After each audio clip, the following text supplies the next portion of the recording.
If you want to be able to power off your POCO F8 Pro or POCO F8 Ultra just by using the power button, then what you need to do is you need to go to settings, scroll down in here and open additional settings.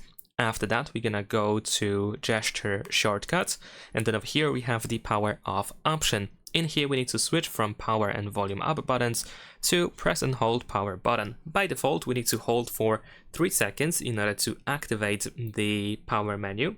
There we go, as you can see over here. Okay, I didn't want you to say that. But what we can also do is we can go back to gesture shortcuts, go to launch digital assistant, and then we can turn it off. So if you disable Gemini or Google Assistant, then in this case you just have to hold for half a second in order to open the power menu. And of course over here we need to move this white circle towards the power off option. Thanks for watching, leave a like and subscribe.